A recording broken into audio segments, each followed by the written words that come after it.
March 15th, 1946, 11 p.m. Bumpy Johnson sat alone in his office at Small's Paradise, door locked, lights off except one brass desk lamp casting shadows across his face. On the mahogany table before him, a silver Zippo lighter engraved with 3 letters that had terrorized Black America for decades. KKK. Below that, CD. At the bottom, White Pride, White Power, 1944. Bumpy turned it over slowly in his hands, studying it like a chess piece he'd just captured from an opponent who thought they were untouchable. Illinois. Gordon stood by the door, 6'4", 240, loyal since the early 30s. He shifted his weight, something he only did when worried. "Boss, Marcus Williams is outside, says it's urgent." Bumpy didn't look up. "I know what he wants." His wife, Grace Williams, 26, nurse at Harlem Hospital, raped, beaten, lost her baby at 6 months. Bumpy's voice was flat, clinical.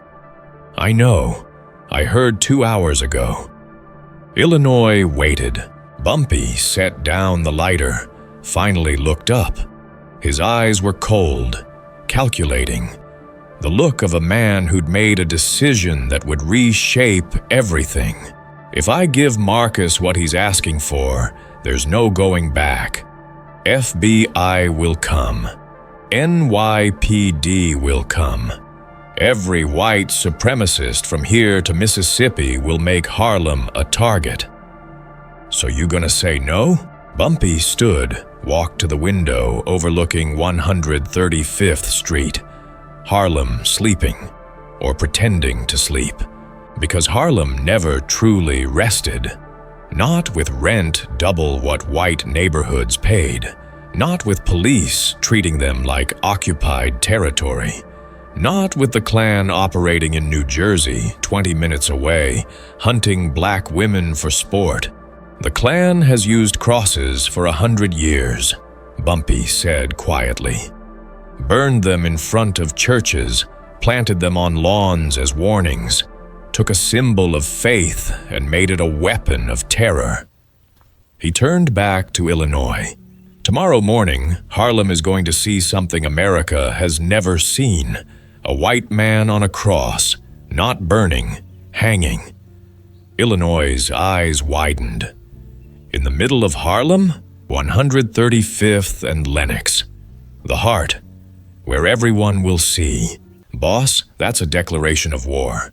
Bumpy picked up the Zippo again, flicked it open, watched the flame dance. "They declared war on us 300 years ago. Illinois. Slavery, Jim Crow, lynchings, redlining. The Double V campaign promised us equality after we fought Hitler. We got nothing but more crosses and more bodies." He snapped the lighter shut. "Tomorrow, we stop asking for justice. We make it." "How long you want him up there?" 7 hours. Long enough for every newspaper in New York to take pictures. Long enough for every Klansman in America to understand. Harlem is not your hunting ground. Illinois nodded slowly. When Bumpy made up his mind, God himself couldn't change it. "Send Marcus in." As Illinois opened the door, Bumpy looked at the lighter one last time, then slipped it into his pocket. Some chess moves you couldn't take back. This was one of them. 36 hours earlier. March 9th, 1946. Morning. Grace Williams arrived at Harlem Hospital at 6:45 a.m., 6 months pregnant, belly round beneath her crisp white nurse's uniform. She walked through Ward C, the colored ward. Basement level, oldest equipment. But the nurses made it home. "Morning, Mrs. Patterson," Grace called into room 304. The 72-year-old woman lit up. "There's my angel, that baby kicking today." Grace's hand moved to her belly, where James, They'd already named him, kicked like a prize fighter. Strong as his daddy, Dr. William Hayes passed in the hallway. Grace, right on time, as always. Dr. Hayes, Mrs. Patterson's pneumonia cleared up. I think Tuesday discharge. Good. What would I do without you? Grace smiled. Collapse, probably. In room 305, Mr. Johnson, no relation to Bumpy, grumbled about breakfast. They trying to give me oatmeal again? Grace peeked in. Doctor's orders, Mr. Johnson, but I'll sneak you extra butter. He smiled despite himself. Grace Williams made people feel seen in a world designed to make them invisible. She had no idea this would be her last normal day. Marcus Williams woke at 3 p.m. in their 127th Street apartment. Night shift at Queen's Munitions Factory meant sleeping through Harlem's daylight. He dressed slowly. Left leg ached where German shrapnel tore through muscle at the Battle of the Bulge. Purple Heart sat in a drawer. What good was a medal when Foreman still called him boy? But Marcus didn't complain. He'd seen too many buried in Belgian soil, fighting for a country that wouldn't fight for them. Things will be different for James, he thought. The war changed things. Has to. He had no idea how catastrophically wrong he was. 11:42 p.m. The Predators. Grace left Harlem Hospital at 11:30 p.m. Dr. Hayes offered to call a cab. On a nurse's salary? Grace smiled. I'll be fine. 8 blocks. I've walked it 100 times. She should have been safe, but a gray Ford truck had been circling those blocks for 90 minutes. Inside, Carl Dickson, 34 years old, welder, father of 2, Grand Kleagle of Bergen County, KKK. Ray Foster, his cousin, unemployed, violent. Tommy Brennan, dock worker, 3 assault charges, all dropped. They saw Grace, pregnant, alone, perfect target, and chose her. The truck pulled alongside at 132nd Street. Evening, miss. You look lost. Grace kept walking. Something in his voice, false friendliness, rapping threat, set off alarms. The truck sped up, cut her off. All 3 jumped out. Grace opened her mouth to scream. Ray's hand clamped over it. Tobacco, sweat, rot. They dragged her into the truck. Her medical bag hit pavement, supplies scattering. Nobody saw, nobody heard, nobody came. The truck roared away. Grace Williams disappeared into March darkness. The warehouse. What was taken? They drove her to abandoned warehouses near Harlem River. Carl yanked Grace out by her hair. She fell onto gravel, curled around her belly, protecting James. Please, I'm pregnant. Whatever you want. Carl kicked her ribs. Not breaking yet. Just stealing breath. We know you're pregnant, girl. That's exactly why you're here. He grabbed her hair, forced her face toward his. Carl spoke. I want you to understand something clearly. This isn't personal. This is biblical. Genesis 1, verse 24. Let the earth bring forth living creatures after their kind. God separated the races for divine purpose. Lions don't breed with tigers. The white race built Western Christian civilization, Shakespeare, Beethoven, the Constitution. Your race? God made you for labor, service. That's not cruelty. That's natural order. Ray circled them. Down south, your people knew their place. But up here, you got ideas, got educated, walk around in professional uniforms like you're equal.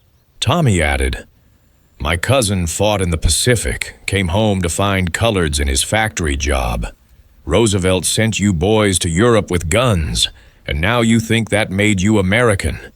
Any trained monkey can fire a rifle. Carl crouched close. That child in your belly? If it's born, it'll grow up thinking it deserves equality. We can't let that happen. So tonight, we're going to teach you, and every colored woman in Harlem, about natural order. Grace's voice broke. Please, my baby hasn't done anything. Carl's response was cold. Your baby is guilty of being born black. That's crime enough. What happened next lasted 28 minutes. I won't describe every blow, every violation. Some pain is too sacred to exploit. But understand what Grace lost. They took James. Carl Dickson kicked Grace Williams's pregnant belly 7 times, steel-toed boots, while Ray and Tommy held her arms so she couldn't protect herself. Every kick accompanied by pronouncements about racial purity, about cleansing Harlem, about unborn mongrels. Grace felt it happen, felt those gentle kicks that had kept her company for 6 months change from fighting to desperate to nothing.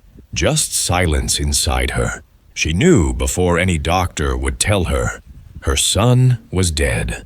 When they finished, Carl leaned close. You tell anyone, we come back for your family.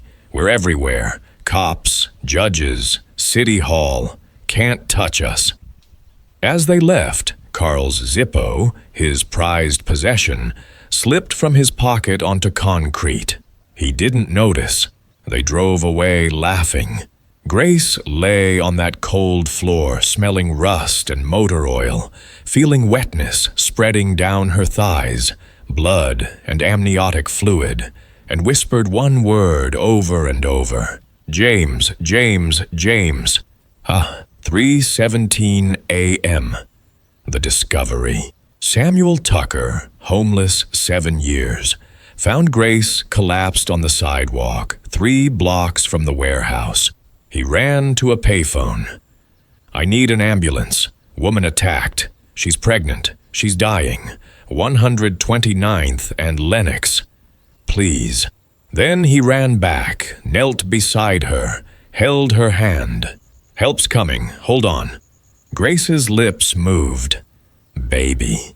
They're coming for your baby too, Samuel lied, because what else could he say? 8 minutes later, ambulance arrived. 8 minutes that felt like 8 years. Harlem Hospital, 4:45 a.m. The ambulance brought Grace back to where she worked. Dr. Hayes didn't recognize her at first. Too much blood, too much swelling. Then he saw the name tag. Grace Williams. RN.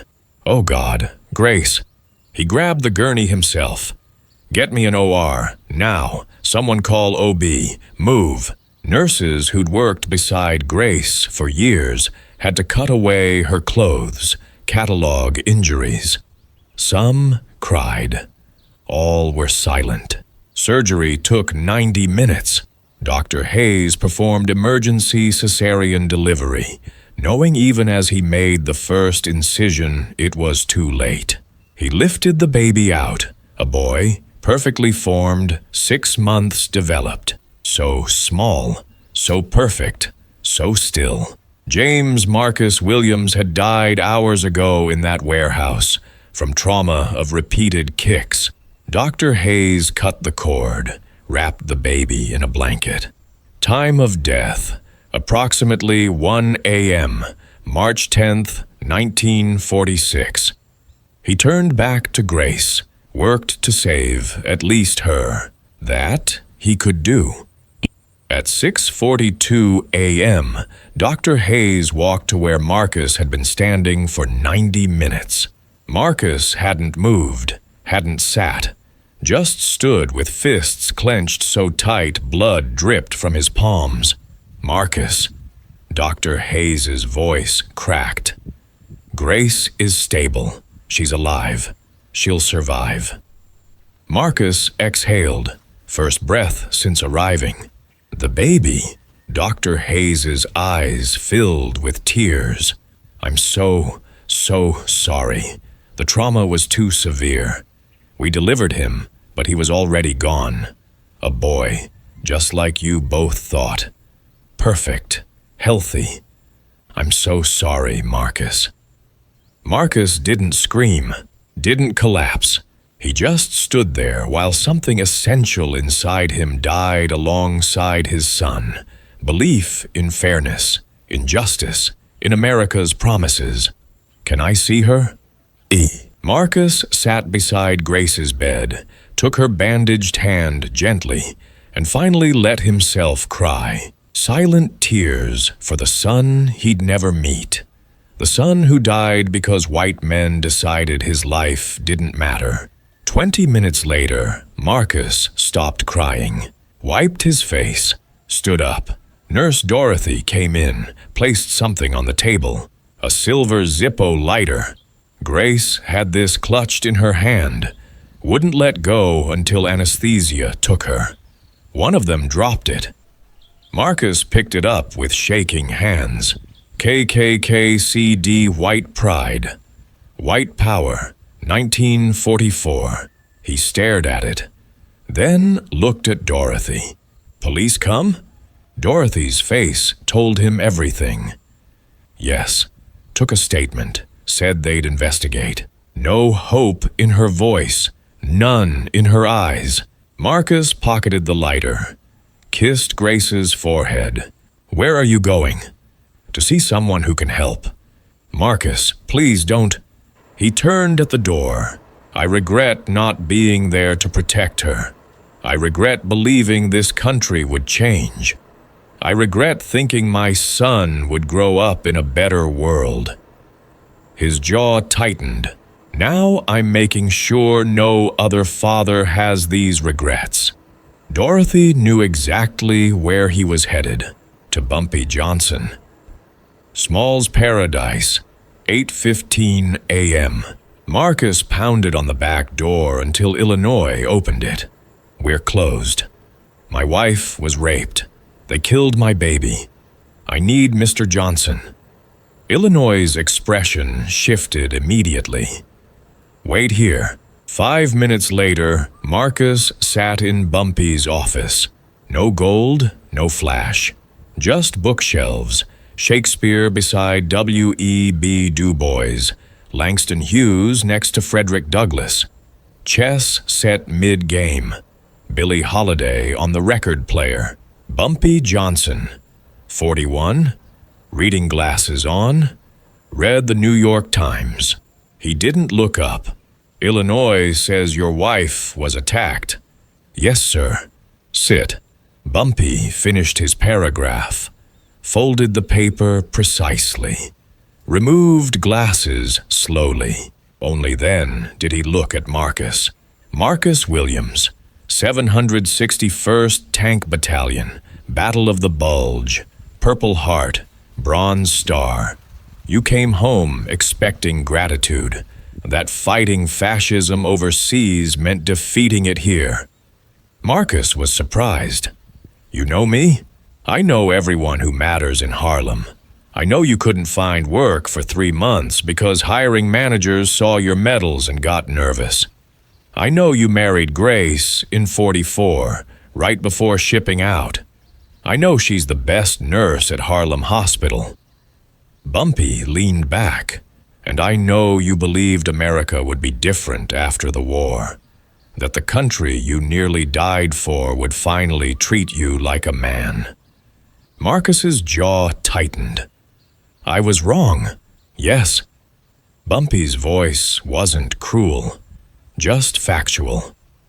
Tell me what happened. Marcus told him, brief because the pain was too fresh. Grace walking home. The call at 4:30 a.m. Dr. Hayes saying the baby didn't make it. They took James, Marcus whispered, before he could breathe, before he could know his mama loved him. They took him because they could, because they knew nobody would stop them. Bumpy was silent. Marcus pulled out the Zippo, set it on the desk. Grace held on to this. One of them dropped it. Bumpy picked it up, read the engraving. KKK CD White Pride, White Power, 1944. You go to police? They took a report, said they'd investigate. But you don't believe them. Marcus met his eyes. Do you? Bumpy smiled without humor. Set down the lighter. What do you want, Marcus? Justice. Justice from who? Courts won't convict white men for hurting black women. Police won't try. Where does justice come from? Marcus stood. From you, sir. Silence stretched. I could kill them myself, Marcus continued. Army trained me well, but if I do, I hang. Grace loses me too. So I'm asking, begging, make them pay. However you see fit. Bumpy studied him, then stood, extended his hand. Marcus shook it. Go home. Be with Grace when she wakes up. Let me handle this. Mr. Johnson, thank you. Bumpy's expression darkened. Don't thank me yet. What I'm about to do isn't mercy. It's Old Testament vengeance, and it won't bring James back. I know, but it'll stop them from doing this to someone else. After Marcus left, Bumpy stood at the window, staring out at Harlem waking, then called Illinois. Find out who CD is. Names, addresses, families, jobs, everything. How far are we taking this? Bumpy turned. Illinois saw that look, the one that meant someone had crossed a line that couldn't be uncrossed. You know what the Klan uses to terrorize us? Crosses. Burning crosses. They took a symbol of faith and made it a weapon of hate. Bumpy picked up the Zippo. Time we showed them what their symbol looks like turned against them. Illinois understood immediately. We're making an example. We're making sure every Klansman in New York knows Harlem is not your hunting ground. The chess lesson. After Illinois left, Bumpy sat at the chessboard. Illinois came back in. You really doing this? A cross in Harlem? Bumpy moved his black knight, cornering the white king. You know what separates good chess players from great ones? What? Good players react. Great players make their opponent react. He lifted the white king. The Klan's been moving pieces for 300 years. Lynching, terrorizing. We've been reacting, running, hiding, begging courts for justice that never comes. He set the king in checkmate. Tonight, we stop reacting. We move a piece they can't counter. And if FBI comes? Bumpy smiled grimly. Then they'll prove my point. Government protects white supremacists more than black children. He stood. Some moves are worth the sacrifice, Illinois. Day 1, tracking the Zippo. Newark, New Jersey. 2 a.m. Bumpy and Illinois stood outside a small engraving shop, closed and dark. Illinois pulled out lockpicks. Want me to? No. Bumpy knocked on the apartment above, kept knocking until lights came on. The Polish shopkeeper came down, terrified. We're closed. Come. He saw Bumpy's face. Went pale. You made 15 Zippo lighters with KKK engravings in 1944, Bumpy said calmly. I need the name of the man who ordered them. I don't remember. Bumpy pulled out a $100 bill, set it on the counter. His name. The shopkeeper stared at the money. Carl Dickson, scar on left cheek, March 44, paid cash.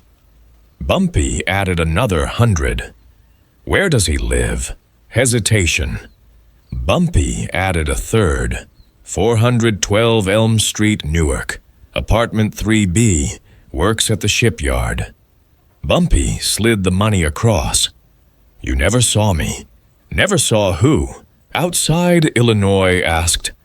We going there now? No. First we verify, then we plan, then we trap. Why not just grab him? Bumpy looked at Illinois like he'd missed the entire point. This isn't about revenge. It's about sending a message. If I kill Carl Dickson quietly, he disappears. Nobody cares. But if I make a spectacle, if I use their own symbol... He lit a cigarette. Every Klansman in America hears about it. Day 2. The War Room. Bumpy's office. Wall map of New York and New Jersey covered in pins. Red for K.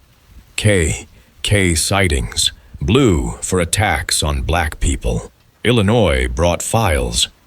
Carl Dickson, confirmed. Newark shipyard welder. Married, 2 kids. Grand Kleagle, Bergen County KKK. At least 8 prior attacks. None prosecuted. Associates. Ray Foster, his cousin. Tommy Brennan, dock worker from Brooklyn. Bumpy studied the map. We don't chase them around the city. We make them come to us. How? The Klan's got informants everywhere, including one dirty cop who feeds them intel. Bumpy smiled. We use him. Spread word about a wealthy Negro woman selling jewelry in an isolated Harlem warehouse. Easy target.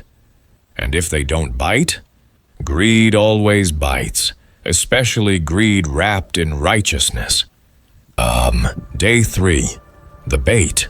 Carl Dickson heard about it through Sergeant Murphy, NYPD, on the Klan payroll. Got something for you, Carl. Negro woman, jewelry, Harlem warehouse, Saturday night, alone. Carl grinned. Called Ray and Tommy. You boys free Saturday? Got an opportunity. They were always free for opportunities. March 15th, 11:30 p.m. The trap. Carl, Ray, and Tommy drove into Harlem in the same gray truck they'd used on Grace. They laughed about previous attacks, replaying screams, making Grace's pain into entertainment. They reached the warehouse, dark, isolated, perfect. Grabbed weapons, walked inside confident. Floodlights exploded. Bumpy Johnson stood center room, hands behind back, perfectly calm. Behind him, Illinois and 8 armed men. Carl reached for his gun. Illinois was faster. One shot. Carl's gun flew away with 2 fingers. Carl screamed, clutching his mangled hand. Ray and Tommy tried running. Baseball bat to Tommy's knees. One punch dropped Ray. 10 seconds, all 3 on the floor, disarmed, surrounded. Bumpy walked slowly toward Carl, writhing in pain. You remember a woman you pulled off the street 6 nights ago? Nurse, pregnant. Carl's face went white. I don't. Illinois kicked his ribs. Don't lie. Bumpy crouched, held the Zippo before Carl's face. You dropped this, careless. Carl's breathing quickened. You made a mistake, Carl. Thought Harlem was like the South. Thought you could hurt black women and disappear. Bumpy stood. You killed an unborn child, destroyed a family. Thought your skin would protect you. His voice went ice cold. It won't. Carl, Ray, and Tommy tied to chairs. Concrete room. One light. Bumpy sat across from Carl, pliers in hand. I'm going to ask questions. Every lie costs a finger. You've got 8 left. Do the math. Carl tried defiance. You can't. Illinois broke his pinky. Carl screamed. Question 1. Where were you March 9th, 11:30 p.m.? 30 minutes later, Carl had confessed everything. 8 women. Names, dates. other KKK members, corrupt cops. Bumpy had it written, witnessed, signed. Then he turned to Ray and Tommy. One of you swings, the others get a choice. Ray went pale. What choice? Prison, exile, or betrayal? Tommy chose FBI confession. I got kids, can't run forever. His testimony would eventually lead to 12 KKK arrests. Ray chose exile. Train ticket to Texas, $50, never return. He left at 5:47 a.m., never seen again. Carl got no choice. Bumpy leaned close. What about me? Carl whispered. You're the message. What does that mean? Bumpy's smile was colder than winter. You're going on a cross. Carl's eyes went wide with terror. You can't. Watch me. 2:30 to 5 a.m. construction. 135th Street and Lenox Avenue. Harlem's heart. Bumpy stood with Illinois and 6 men watching them work. Railroad ties, 2x4s, industrial rope. They dug 3 feet deep, set the 12-foot vertical beam, poured concrete, attached 8-foot crossbeam. By 4:30 a.m., it stood complete. Across, in the middle of Harlem, Illinois looked at Bumpy. This will bring heat. Let it come. Black people terrorized daily. Nobody does anything. Today, Harlem answers back. Boss, every person who walks past this cross tomorrow will remember. We protect our own. 5 to 5:30 a.m. The sentence. 2 men dragged Carl out. He could barely walk, fingers broken, face swollen. When he saw the cross, he started screaming. No, God, please, no. Bumpy walked beside him, calm as death. You used crosses to send messages for 100 years. Today, the cross answers back. They reached the base. Carl tried running. Illinois slammed him against the beam. Please, I have kids. Bumpy stepped close. Grace Williams had a son, James. Never took a breath. You took that. Leaned closer. Your kids will grow up without a father. Your wife will wonder what happened. Every day they'll carry the shame of what you were. That's your punishment, not death, legacy. String him up. No nails. Bumpy wanted Carl alive, conscious. Illinois forced Carl's arms along the crossbeam, tied wrists with ship rope, so tight his hands purpled. Carl screamed, You're killing me. No, Bumpy said quietly. If I wanted you dead, you'd be dead. This is education. They bound ankles. Feet barely touched ground, just toes, forcing weight onto arms. Shoulders began dislocating, chest compressed. Breathing became work. Push up to breathe. Collapse. Choke. Repeat. Bumpy nailed the sign to Carl's chest. Through shirt, not skin. This man killed an unborn child. Harlem does not forgive. Bumpy stepped back. You wanted to be invisible, Carl. Tonight, you're the most visible man in New York. Every eye in Harlem will see you. Every newspaper will print your face. Every Klansman will know your name. He turned to leave, and when they cut you down, if they cut you down, you'll spend life knowing you were broken by the very symbol you used to break others. Bumpy disappeared into darkness. Carl hung alone, sobbing, praying to God who wasn't listening. Hour 1, 5:30 to 6:30 a.m. alone. Carl thought rescue would come quickly, but Harlem was quiet. His arms screamed, shoulders beginning to separate, legs cramping. Push, gasp, collapse, choke. Around 6 a.m., an old black man walked by. Stopped. Read the sign. Carl's voice cracked. "Help! Please!" The man stared, then spat on the ground and kept walking. At 6:20 a.m., a young black woman stopped her bicycle. "You killed a baby?" "It was a mistake. I have children." Her face hardened. So did she. She rode away. Carl realized with dawning horror, nobody was going to help. Hour 2, 6:30 to 7:30 a.m. The crowd gathers. By 7 a.m., 50 people surrounded the cross. Silent circle, staring up. Carl begged. Over and over, a middle-aged black woman stepped forward. "What's your name?" "Carl Dickson. Please." "You got kids?" "Yes, a boy and girl. They need their father." "How old?" "My son is 8, daughter is 5. She nodded slowly. Grace Williams's son was 6 months, in the womb. You kicked him to death. He never got to turn 8, never turned 5, never took his first breath. Carl's face crumpled. "I'm sorry. Sorry doesn't bring him back." She walked away. Hour 3, 7:30 to 8:30 a.m. Breaking. 200 people. News spreading. Carl stopped begging. Just hung there, pushing up every few minutes to breathe, collapsing, gasping.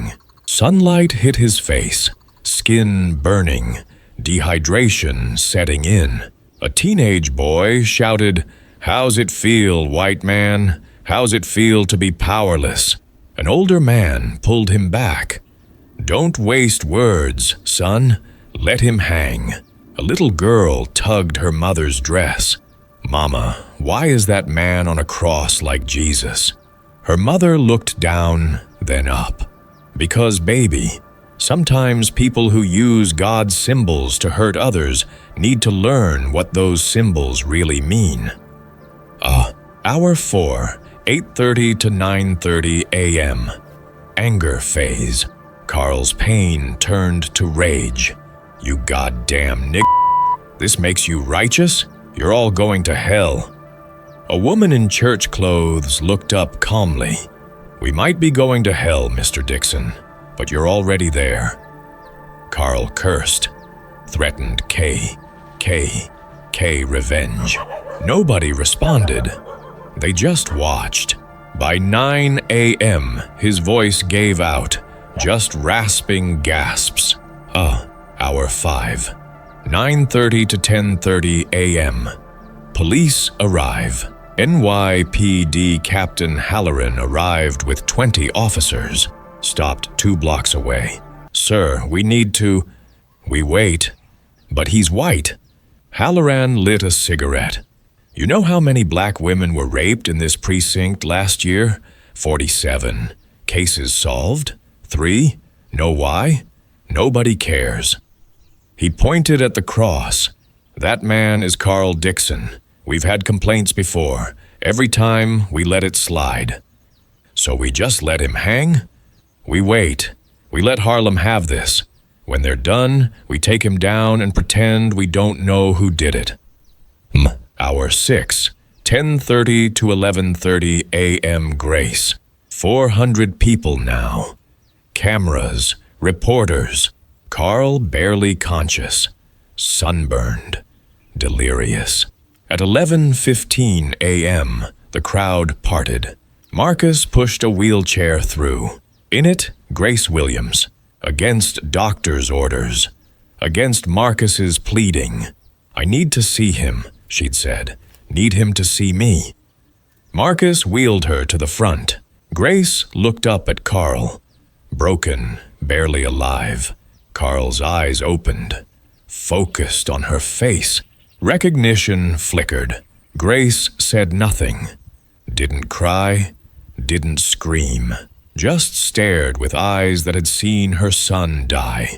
Eyes that would never hold joy the same way again. Eyes that asked one silent question. Was it worth it? Carl's face crumpled. He sobbed, not from pain, but from something deeper. Grace watched 30 seconds, nodded to Marcus. "I'm done. Take me home." As they left, Carl screamed, "I'm sorry, please." Grace didn't turn around. Some apologies come too late. But hour 7, 11:30 a.m. to 12:30 p.m. Judgment. At 12:15 p.m., the crowd parted again. Bumpy Johnson walked through, Illinois at his side. He approached the cross, looked up at Carl, who could barely lift his head. "Carl, can you hear me?"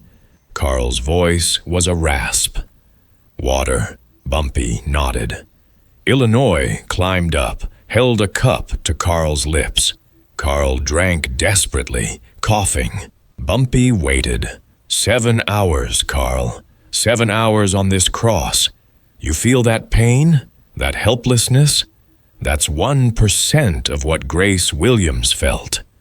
Carl sobbed weakly. "I'm sorry. I know you are. Now." Bumpy turned to the crowd, raised his voice. "This man came to Harlem and destroyed a family. The law did nothing. So we did. Let every Klansman in New York remember. Harlem protects its own. Touch our women, and not the police, not your God, not your white skin will save you." The crowd erupted, not celebration, but grim satisfaction. Bumpy nodded to Illinois.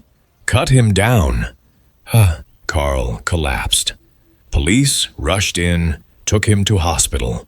He survived. Dislocated shoulders, severe dehydration, burns, psychological trauma.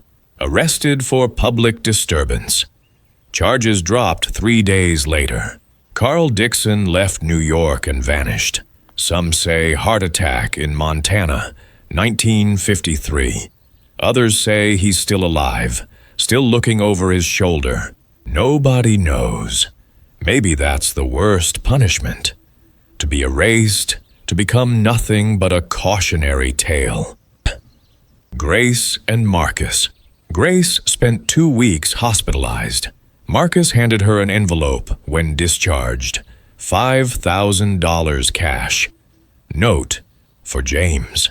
So his memory builds something beautiful. Unsigned. But she knew. They didn't use it for scholarships. Truth. Grace couldn't be around hospitals anymore. The money paid for a small house in Queens, away from Harlem, away from memories. Their marriage survived, but barely. Some wounds don't heal, even with revenge. Grace died 1982, age 62. Marcus added to her gravestone, James Marcus Williams, March 9th, 1946. Forever loved. Tommy's confession. Tommy Brennan's FBI testimony led to largest Northern KKK investigation in history. 12 arrests, including 2 NYPD officers. But Carl Dickson was never charged with assaulting Grace Williams. FBI said insufficient evidence. Grace's testimony alone wasn't enough to convict a white man in 1946. Bumpy's price. FBI investigated Bumpy for 6 months. Found no evidence linking him to the cross. Every witness. I don't know who built it, but Bumpy paid. Federal attention meant his numbers operation got raided 3 times in 1947. He spent 4 months in jail for tax evasion. When released, Harlem welcomed him back like a king. The legend. The story spread through every black neighborhood in America. Different versions. Some said Carl died on that cross. Some said Bumpy nailed him with railroad spikes. Some said the cross burned with holy fire. None were true. But they became true in the way legends do, because they represented something people needed to believe: that justice existed when law failed, that protection existed when police looked away, that black lives mattered, even in 1946. Final truth. 3 months later, Amsterdam News interviewed Bumpy. "Did you put that man on the cross?" Bumpy smiled. "I'm a businessman. I run numbers. Don't know about crosses. But people say many things. What matters? After that morning, how many KKK attacks in Harlem?" The reporter thought. "None that I know of." "Exactly. The Klan used crosses to make us afraid. That morning, someone showed them what fear feels like when it comes home." The interview never published. Editor said, "Too inflammatory." But copies circulated underground, read in churches, barbershops, living rooms. The message was clear. Harlem has a protector. Was it justice? By legal standards, no. Was it right? Depends who you ask. But for 9 days in March 1946, when Grace Williams lay broken and her son lay dead, and the law did nothing, and police looked away, and courts didn't care, someone cared. Someone acted. Someone made a monster pay. Whether you call it justice or revenge or necessary evil doesn't matter to those who lived it. They call it survival. The cross came down after 7 hours, but what it represented stands forever. I really want to know, where in the world are you watching this from? Drop your city or country in the comments. This story has reached readers on every continent, and I'm always amazed by how far these legends travel. Drop a comment, share this story. Let's talk about it. See you in the next one.